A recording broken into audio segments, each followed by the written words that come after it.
구원의 감격교회 말씀 묵상입니다. 오늘도 귀한 은혜 받으시기 바랍니다. 오늘 우리에게 주시는 하나님의 말씀은 이사야 45장 8절에서 17절입니다. 오늘의 말씀. 하늘이여 위로부터 공의를 뿌리며 구름이여 의를 부을지어다. 땅이여 열려서 구원을 싹트게 하고 공의도 함께 돋게 할지어다. 나 여호와가 이 일을 창조하였느니라. 질그릇 조각 중 한 조각 같은 자가 자기를 지으신 이와 더불어 다툴진대 화 있을진저 진흙이 토기장이에게 너는 무엇을 만드느냐 또는 내가 만든 것이 그는 손이 없다 말할 수 있겠느냐. 아버지에게는 무엇을 낳았소 하고 묻고 어머니에게는 무엇을 낳으려고 해산의 수고를 하였소 하고 묻는 자는 화 있을진저 이스라엘의 거룩하신 이 곧 이스라엘을 지으신 여호와께서 이같이 이르시되 너희가 장래일을 내게 물으며 또 내 아들들과 내 손으로 한 일에 관하여 내게 명령하려느냐. 내가 땅을 만들고 그 위에 사람을 창조하였으며 내가 내 손으로 하늘을 펴고 하늘의 모든 군대에게 명령하였노라. 내가 공의로 그를 일으킨 자라. 그의 모든 길을 곧게 하리니 그가 나의 성읍을 건축할 것이며 사로잡힌 내 백성을 값이나 가품이 없이 놓으리라. 만군의 여호와의 말이니라 하였느니라. 여호와께서 이같이 말씀하시되 애굽의 소득과 구스가 무역한 것과 스바의 장대한 남자들이 내게로 건너와서 내게 속할 것이요 그들이 너를 따를 것이라. 사슬에 매어 건너와서 내게 굴복하고 간구하기를 하나님이 과연 내게 계시고 그 외에는 다른 하나님이 없다 하리라 하시니라. 구원자 이스라엘의 하나님이여 진실로 주는 스스로 숨어 계시는 하나님이시니이다. 우상을 만드는 자는 부끄러움을 당하며 욕을 받아 다 함께 수욕 중에 들어갈 것이로되 이스라엘은 여호와께 구원을 받아 영원한 구원을 얻으리니 너희가 영원히 부끄러움을 당하거나 욕을 받지 아니하리로다. 아멘. 할렐루야. 우리의 삶이 주님의 증거가 되는 삶이 되기를 이라는 제목으로 수요일 말씀 묵상 나누도록 하겠습니다. 우리들의 삶에서는 다양한 물건들이 존재합니다. 그 물건들이 만들어지고 사용되어지는 데에는 목적이 있습니다. 요즘 사람들에게 있어서 필수품인 물건이 하나 있습니다. 그것은 바로 핸드폰입니다. 핸드폰이 만들어진 이유는 무엇입니까? 서로의 소식을 전하고 의사소통을 빠르고 원활하게 하기 위해서입니다. 핸드폰 이전에는 집전화 이전에는 인편을 통해 전달되는 편지가 그 역할을 했습니다. 의사소통이라는 목적을 위해 점차 발전이 되고 새로운 것들이 만들어졌습니다. 우리가 흔히 일상생활에서 교통수단으로 이용하는 자동차도 마찬가지입니다. 목적지의 물건 혹은 사람들을 빠르고 편하게 옮기는 목적으로 만들어졌습니다. 자동차가 만들어지기 이전에는 소나 말, 수레 등이 그 역할을 했습니다.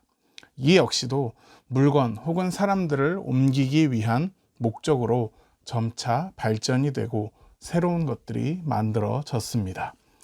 이처럼 모든 사물이 만들어진 데에는 그 목적이 있습니다.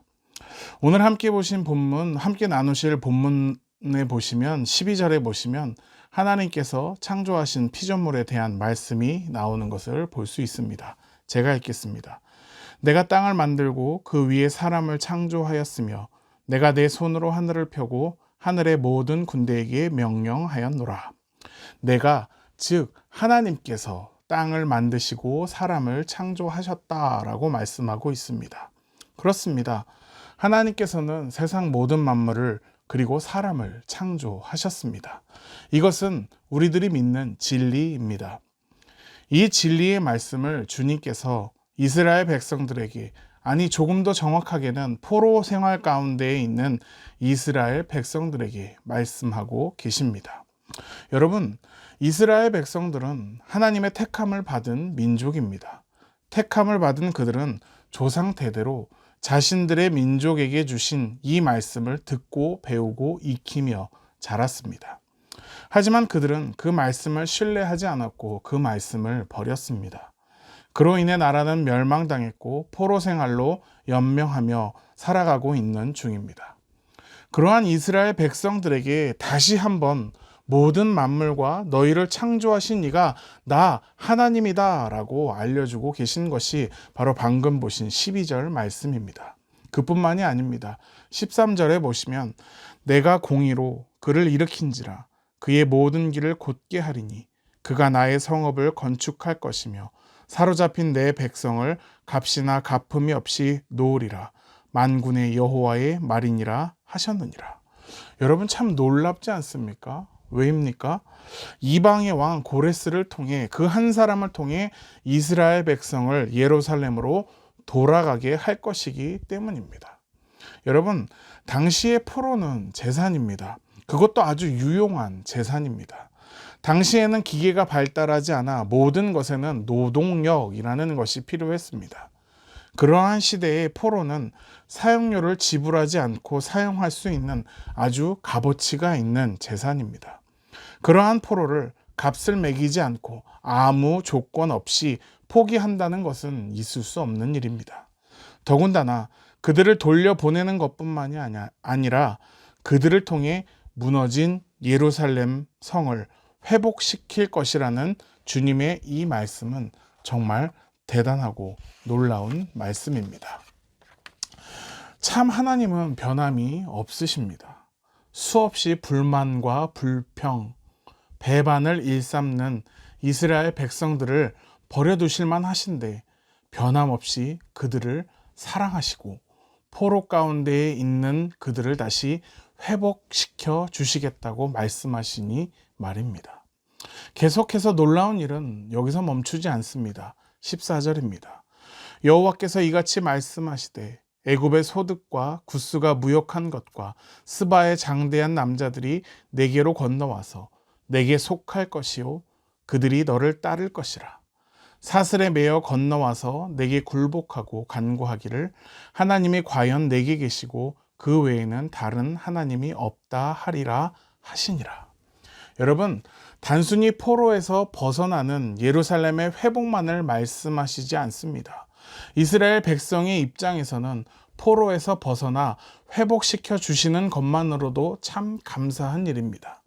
이것뿐만이 아니라 애굽과 구스, 스바의 장대한 남자들이 회복된 이스라엘의 소유물이 될 것이다 라고 말씀하고 계십니다. 그리고 그들이 하나님의 살아계심을, 하나님께서 모든 신 중의 신임을 고백하게 될 것이다 라고 말씀하고 있는 것을 봅니다. 사랑하는 성도 여러분, 오늘 제가 이 말씀 묵상을 통해 나누고 싶은 것이 바로 이것입니다. 애굽과 구스와 스바의 장대한 남자들이 회복된 이스라엘의 모습을 보고 하나님의 살아계심을, 하나님이 모든 신 중의 신임을 고백하게 되는 이 장면 말입니다. 제가 서두에 말씀을 드렸습니다. 모든 사물이 만들어진 데에는 그 목적이 있다라고 말입니다. 주님께서는 모든 만물을 만드시고 사람을 창조하셨습니다. 그리고 그 중에 특별히 이스라엘 백성을 택하셨습니다. 그 목적이 있기 때문입니다. 하나님께서는 그 목적을 14절 말씀을 통해 우리에게 말씀하고 계십니다. 무엇입니까? 이스라엘 백성을 택하신 목적, 그리고 그들을 기억고 회복시키신 목적은 하나님을 모르는 이들이 이스라엘 백성을 통해 과연 하나님이 너와 함께 하시고 다른 신은 없다고 말하게 하는 것, 바로 이것이 목적입니다. 이 목적을 이루기 위해서는 전제 조건이 필요합니다. 그것은 바로 회복입니다. 그들은 어려서부터 하나님의 백성임을 듣고 배우고 익혔다라고 말씀을 드렸습니다. 그럼에도 불구하고 그들은 그 백성다운 삶을 살지 못했습니다. 불평과 불만을 말했고 우상을 섬겼습니다. 그 모습을 보고 어느 누구도 하나님을 두려워할 수 없었습니다. 모든 신 중의 신임을 고백할 수 없었습니다. 그래서 회복되어져야만 하는 것입니다. 먼저는 포로의 신분에서의 회복입니다. 그리고 예루살렘을 회복시켜 그들의 정체성을 회복시켜야만 했습니다. 그들의 신분과 정체성이 회복될 때에 그들의 삶이 변하고 그들의 삶을 통해 하나님의 살아계심이 전능하심이 증거될 것이기 때문입니다. 사랑하는 성도 여러분, 마찬가지입니다. 우리의 삶을 돌아보기를 원합니다. 누군가 저와 여러분들의 삶을 보고 하나님이 살아계시다, 하나님이 정말 참 신이시구나 증거가 되어지는 삶을 살고 있는가 생각해 보자라는 말씀입니다. 언젠가 목사님께서 스티그마에 대해서 설명하신 적이 있습니다. 흔적입니다.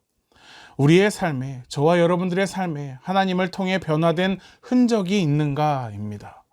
주님께서는 우리의 삶에 그 변화된 흔적이 새겨지고 나타나기를 원하시는 줄로 믿습니다. 여러분, 코로나로 인해 우리는 아주 많은 어려움을 겪고 있는 시대를 살아가고 있습니다.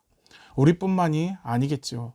아마 대부분의 국민들이, 세계의 모든 인류가 많고 적음의 차이는 있겠지만 다 어려움을 겪고 있습니다. 사람들은 이 상황을 보며 누군가 원망의 대상을 찾습니다. 절망적인 이야기들을 늘어놓습니다. 좌절감의 모든 것을 포기하려고 합니다. 모두가 공감하고 어려움을 겪고 있는 이때에 저와 여러분들은 조금 달랐으면 합니다. 우연이 없으신 하나님의 계획을 믿으며 원망의 대상을 찾기보다는 주님을 더욱더 찾는 저와 여러분들이 되기를 소원합니다. 절망을 말하기보다 소망을 말하는 자가 되기를 원합니다. 좌절감에 모든 것을 포기하는 것이 아니라 회복시켜 주실 주님의 은혜를 갈망하는 삶을 살아내는 저와 여러분들이 되시기를 간절히 소망합니다. 우리의 그러한 모습들이 쌓이고 쌓여 선한 영향력으로 나타날 때에 주님의 살아계심이, 모든 신 중에 신이심이 주님을 알지 못하는 자들의 입술을 통해 고백되어질 것이기 때문입니다. 이것을 위해 기도하며 하루를 시작하는 저와 여러분들이 되시기를 주님의 이름으로 간절히 축원합니다. 기도하겠습니다. 주님, 감사합니다. 나를 자녀 삼아 주시니 감사합니다. 나를 회복시켜 주실 것 믿게 하시니 감사합니다. 어려울 때에 주님을 찾게 하시고 소망을 말하게 하시고 하나님의 은혜를 갈망하는 믿음의 은혜를 더하여 주시옵소서. 존귀하신 예수님의 이름으로 기도드리옵나이다. 아멘.